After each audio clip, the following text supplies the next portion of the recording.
Bienvenue dans le Pharmapreneur, le podcast où l'on parle d'entrepreneuriat et de gestion de pharmacie. Aujourd'hui, nous allons aborder un sujet brûlant d'actualité, à savoir la nouvelle application Carte Vitale, son déploiement et les impacts de cette évolution qu'elle aura sur nos officines. Avec la montée en puissance du numérique et les 67% de Français équipés d'un smartphone, cette application va révolutionner la gestion de flux de santé en pharmacie.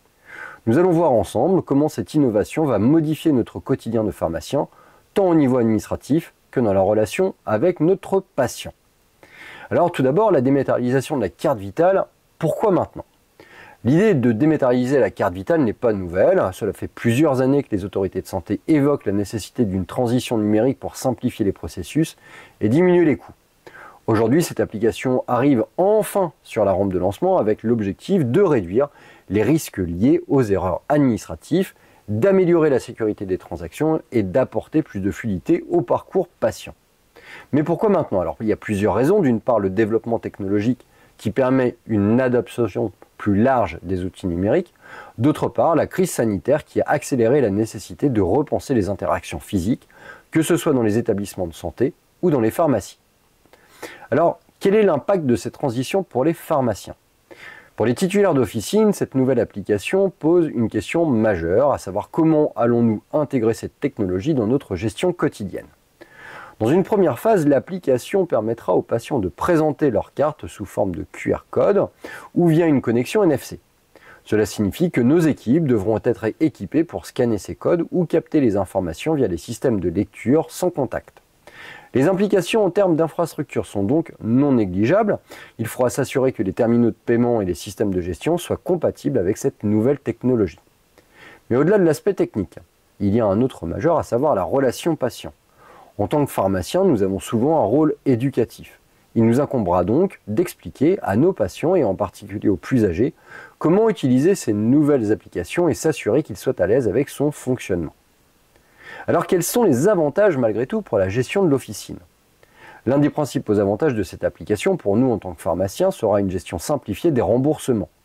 En réduisant les délais de traitement et les risques d'erreur liés aux cartes défectueuses ou aux oublis, nous pourrons nous concentrer davantage sur la relation client et le conseil.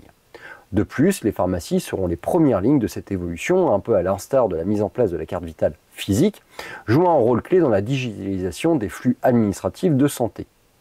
L'application devrait aussi permettre d'accélérer la gestion des flux dans les officines en rendant les transactions plus rapides et en simplifiant la facturation.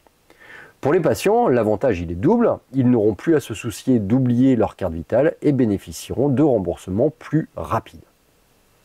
Alors quels sont les défis à venir et comment s'y préparer ? Car cependant, tout n'est pas sans défi. Les pharmaciens devront gérer la transition entre les patients utilisant encore la carte physique et ceux adoptant l'application dématérialisée. Cela créera une dualité dans les systèmes de gestion et il faudra savoir équilibrer. Un autre défi est lié forcément à la cybersécurité. En effet, la transition numérique de la carte vitale soulève des questions sur la protection des données personnelles. Il faudra rassurer les patients quant à la sécurité de leurs informations médicales. Du point de vue de la gestion d'officine, il sera primordial de former les équipes à cette nouvelle méthode de fonctionnement afin qu'elles puissent répondre aux questions des patients et éviter tout retard ou confusion au comptoir. En conclusion, la dématérialisation de la carte vitale est une révolution pour la pharmacie d'officine. Si elle présente des avantages indéniables en termes de fluidité et de gestion, elle impose aussi des adoptions techniques et humaines importantes. La clé du succès pour les titulaires sera donc d'anticiper cette transition en se formant, en équipant leur officine et en accompagnant leur équipe et leurs patients dans ce changement. Merci d'avoir écouté le Pharmapreneur. N'hésitez pas à me partager vos retours et à me poser vos questions. Je vous dis à très bientôt pour un prochain épisode où nous parlerons de l'optimisation des stocks en pharmacie. À très bientôt.